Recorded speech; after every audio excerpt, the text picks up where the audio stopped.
તો આ તરફ ગીર સોમનાથના ઉના તાલુકાને મેઘરાજાએ ગમરોડ્યો છે। છેલ્લા 24 કલાકમાં ઉનામાં 7 ઇંચ વરસાદ ખાબક્યો। સવારથી પણ ઉનામાં ધોધમાર વરસાદ યથાવત રહ્યો। ઉના તાલુકાનો રાવલ ડેમ સંપૂર્ણ ભરાયો છે।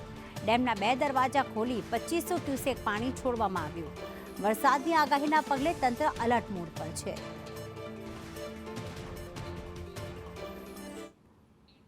કાર્તિક વાઝા અમારી સાથે જોડાઈ ગયા છે ફોન લાઈન પર। કાર્તિક, જણાવશો કે ઉના તાલુકામાં કેવો માહોલ સર્જાયો જ્યારે વરસાદ વરસી રહ્યો છે ત્યારે?